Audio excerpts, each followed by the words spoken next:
O professor falou que antigamente Uberaba era chamado como Água Clara. Não, mas a minha professora ela me explicou que se chamava Sertão da Farinha Podre. Não, meu professor falou que era Água Clara. Não, mas eu escutei de um amigo, minha professora me falou que era Sertão da Farinha Podre. Não, ele escutou errado, porque todos meus colegas que estavam na sala também falam, todo mundo entendeu que era Água Clara. Mas, professor Fernando, você pegou a recuperação em história. E aí? Mas mesmo assim, eu prestei atenção. O que tá acontecendo, gente? O que tá acontecendo? O João Vitor tá falando que o Uberaba antigamente era chamado como Sertão da Farinha Podre. E eu tô falando que era como Água Clara. Pois é, mas isso não tem problema, porque os dois estão certos. Na verdade, Uberaba quer dizer águas claras e cristalinas. Mas naquele tempo, quando eles começaram a descobrir aqui, todo aquele arraial que foi montado foi conhecido como Sertão da Farinha Podre. Vocês querem conhecer essa história? Então vamos lá. Me ajuda aqui. Enquanto isso, nós vamos tomando um cafezinho e vamos mostrar um pouco dessa história. Pode ser? Vou pegar esse farelo de milho aqui e vamos esparramar aqui pra gente conversar. Pode comer!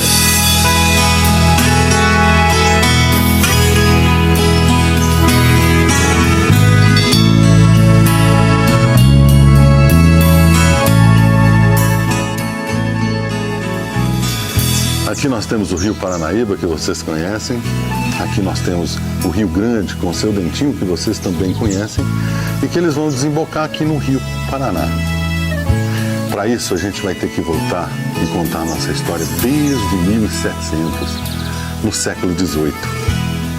O Brasil tinha só 200 anos de descobrimento. E aqui neste sertão, que era o fundão da capitania de São Vicente, só viviam os índios bororós e os índios caiapós, e também muitas feras. Era o tempo dos bandeirantes, do Anhanguera, do Borba Gato. Anhanguera ficou conhecido como Anhanguera porque ele botou fogo no aguardente e os índios ficaram com medo dele incendiar as águas e chamaram ele de Diabo Velho, que quer dizer Anhanguera na linguagem deles. Nos primeiros tempos, a colonização do Brasil predominou na região litorânea, ao longo de toda a costa. Mas, aos poucos, a coroa portuguesa percebeu a necessidade de interiorizar, ou seja, adentrar o território, dado que o território era muito vasto, com as possibilidades de muitas riquezas. Então, os bandeirantes, a coroa portuguesa criou o movimento dos bandeirantes e os sertanistas, que adentraram o território brasileiro, levando, eu posso dizer que eles eram os novidadeiros, levando a ideia de uma civilização, de um mundo onde as coisas eram diferentes, assim como Portugal, um lugar desenvolvido. Então a ideia de civilização, de povoar e civilizar os sertões. Inclusive, uma expressão muito utilizada na época, que era amansar os indígenas. Com a descoberta do ouro em Goiás, a região passou a ter uma importância estratégica. Eles vinham as bandeiras para trabalhar e buscar o ouro através dos rios. Então, o governador da capitania de São Paulo e de Minas Gerais eles começaram a empreender viagens e explorações que visassem um atalho nessas terras. E nesse tempo, naquele momento, como toda a região era ocupada pelos índios, foi muito difícil, eles eram muito bravos. Quem fez essas viagens foi o Anhanguera II, em 1725, porque o pai dele já estava muito velho. E ele, quando fundou lá a Vila Boa de Goiás e voltou, ele fez a primeira investida nessa região. Como o sertão já passou a ser sertão da capitania de Goiás, e os índios eram muito bravos, eles estavam com muita dificuldade de conseguir colonizar aqui, o governador da capitania de Goiás criou um projeto de colonização, nomeando Antônio Pires de Campos para pacificar os índios da região. Então, ele veio até aqui e desenvolveu aqui uma viagem colocando uma aldeia de cada lado, cortando este velho sertão que ficou conhecido como Sertão da Farinha Podre. Quando os bandeirantes entraram pela região do Triângulo Mineiro, eles encontraram aqui os índios Caiapós e os índios Bororós. E isso gerou um conflito com os bandeirantes. Então eles nomearam um português chamado Antônio Pires de Campos para fazer todo o policiamento da região. E isso causou um conflito muito sério na região, porque os bandeirantes utilizaram dos índios Bororós para lutar contra os Caiapós.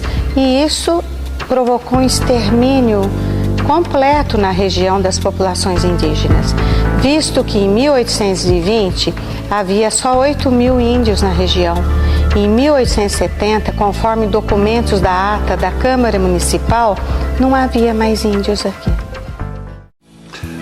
Como eu falei para vocês, nós estamos falando de capitanias hereditárias. Naquele tempo, o Brasil era colônia de Portugal e o sistema político era dividido em capitanias hereditárias, não eram estados. Como eu disse, nós estávamos na capitania de Goiás, capitania de Minas Gerais, de São Vicente, e descobriram ouro na região onde hoje fica a cidade de Sacramento. E lá atraiu muita gente e foi fundado lá pelo cônego Hermógenes Braunschweig Casimiro de Araújo, o julgado do desemboque, que tem muita importância na fundação e na história de Uberaba. O desemboque, no nosso mapa, fica localizado exatamente aqui. Naquele tempo, a capital do Brasil era Salvador, que depois foi para o Rio de Janeiro, que depois foi para Brasília. Junto com aquele momento e aquele período acontecia a Inconfidência Mineira, que eu sei que vocês já estudaram. Desemboque foi um arraial que surgiu às margens do Rio das Velhas, atual Rio Araguari, nas terras do atual município de Sacramento. E esse arraial surgiu ali e se desenvolveu consideravelmente para as circunstâncias da época por causa do ouro que existia e era explorado no leito do próprio rio. Esse arraial se desenvolveu tanto que dele começaram a surgir bandeiras e entradas a oeste, onde existia apenas correndo a Marça Virgem, a Via Anguera. Aí nesse lugar é que essas bandeiras vieram no começo do século XIX.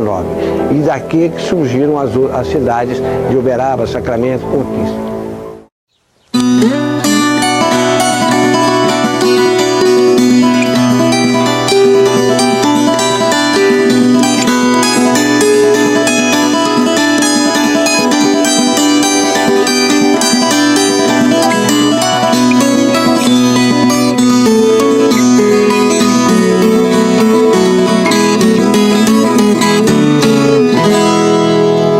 Olha só, a nossa região naquele tempo fazia parte ainda da capitania de Goiás, que depois passou a ser a capitania de Minas Gerais.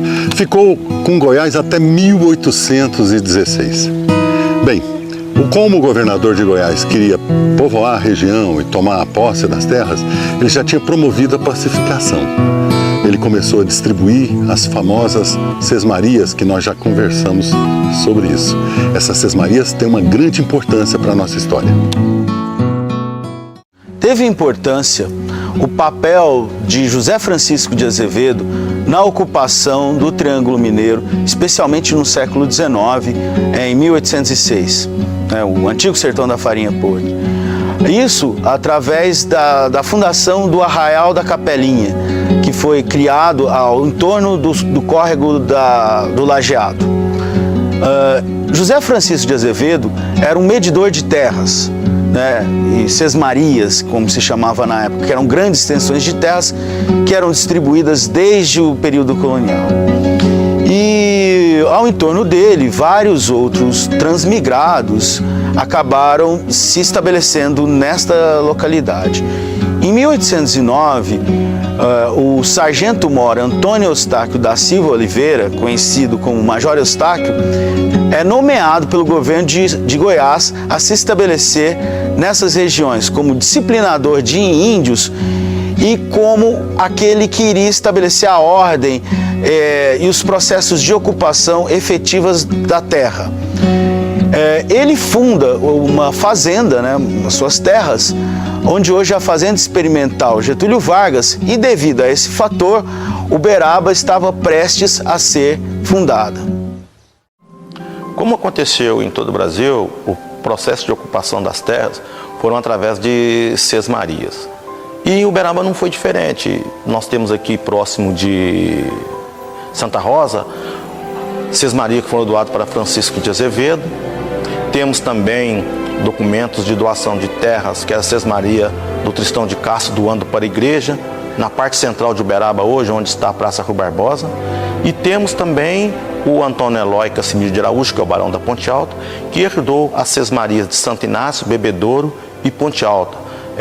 Terras que, se a gente for imensidão, daria aproximadamente daqui na divisa com Sacramento, né?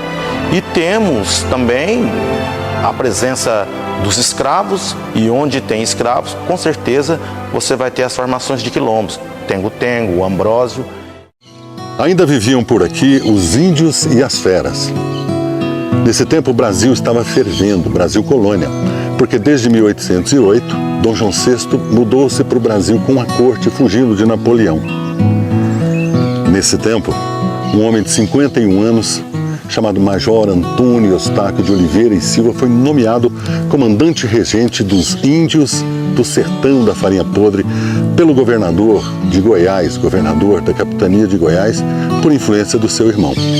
Ele empreendeu uma bandeira, foi até o Prata, fundou a cidade do Prata, depois passou por essas bandas. Mas há relatos históricos de terem passado por aqui também uma exploração comandada por um homem chamado José Francisco Azevedo, lá na região onde hoje é Santa Rosa, o distrito de Santa Rosa. Na prática, a nomeação de Antônio Eustáquio como curador dos índios significou o massacre de todos os caiapós que habitavam a região. Eles foram dizimados. Para você ter uma ideia da dimensão do genocídio, na segunda metade do século XIX já não havia mais registros de índios no sertão da Farinha Podre. E os sertanistas foram levados a exterminar os índios porque a mineração desenfreada no desemboque havia acabado com as terras. Buscar novas terras era uma necessidade urgente.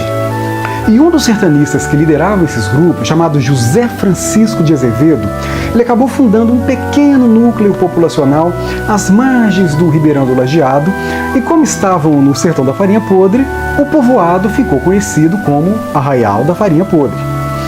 E nessa época, o Antônio Eustáquio organizou mais uma expedição, chegou até o Ribeirão do Prata, matou mais um monte de índio e tomou posse das terras.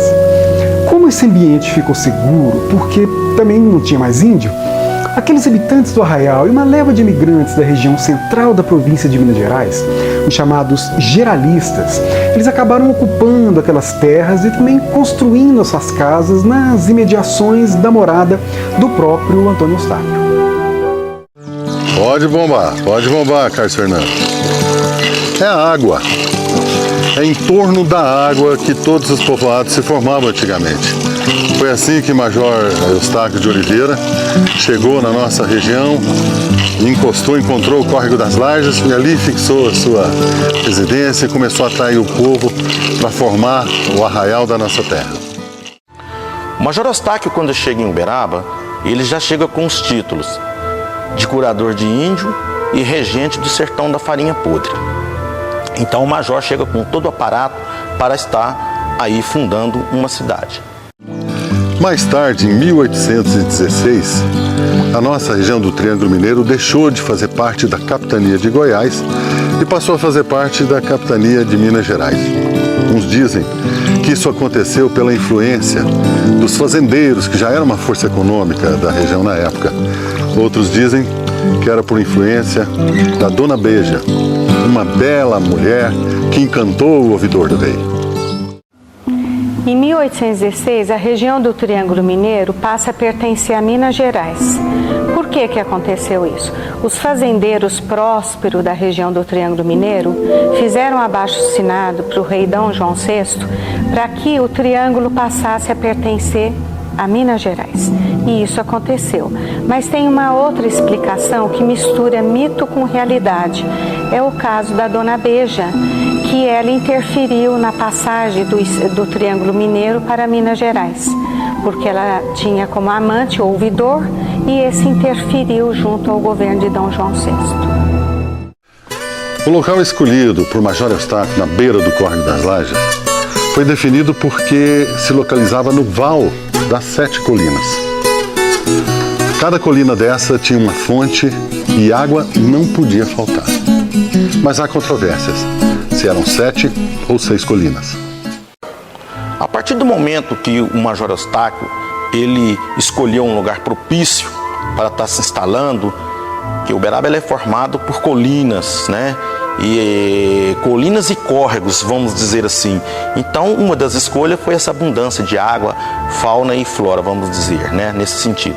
Então, em 1880, o Borges Sampaio, ele faz um estudo, que foi um recenseamento, e ele detecta apenas 6 colinas, né? Que são da Badia, do São Benedito, Mercês, Leblon, Estados Unidos e Boa Vista. A partir do século XX, o Hildebrando Pontes já cita a colina do Fabrício, e o bairro Boa Vista foi dividido. Aí que se cria a colina do Fabrício, passando então Uberaba a ter 7 colinas. Quer dizer, hoje o tamanho que a cidade está, será quantas colinas que existem? Em meados de 1812, o capitão Antônio Eustáquio da Silva Oliveira, futuro Major Eustáquio, saiu do desemboque numa justamente bandeira e viajando a oeste, aqui na confluência do Córrego das Lajes com o Rio Uberaba, ele se estabeleceu, se afazendou. E alguns anos depois, construiu um retiro ali na esquina da Praça Rui Barbosa com a Rua Arthur Machado. E essa construção desse retiro é o início da fundação de Uberaba, porque ele fez isso de propósito, mas não se tem a data ainda, é por volta de 1815. 5 anos depois, por trabalho dele e do seu primo, o cônego Hermógenes, vigário lá do desemboque, Uberaba foi, que ainda nem tinha nome, não era oficializado, foi elevado à freguesia no dia 2 de março de 1820, por decreto de Dom João VI. A partir daí, essa data importantíssima comemora-se desde alguns anos o Dia de Uberaba, pela importância da data, que é a data mais antiga e oficial e documentada da história de Uberaba. É bom lembrar que 2 anos depois, o Brasil conseguiu a independência. Na verdade, foi proclamada a independência por Dom Pedro I. Há relatos também de que naquele tempo, quando Major Eustáquio começou o arraial, já existiam comunidades quilombolas, apesar de terem vindo com ele também alguns escravos, a força negra na construção da nossa terra. Mas em 2 de março de 1820, Major Eustáquio conseguiu de Dom João VI a elevação do arraial à freguesia de Santo Antônio e São Sebastião. E essa data passou a ser a data que nós comemoramos o aniversário da cidade. Uberaba experimentou um grande desenvolvimento. Em 1856, subiu à categoria de cidade.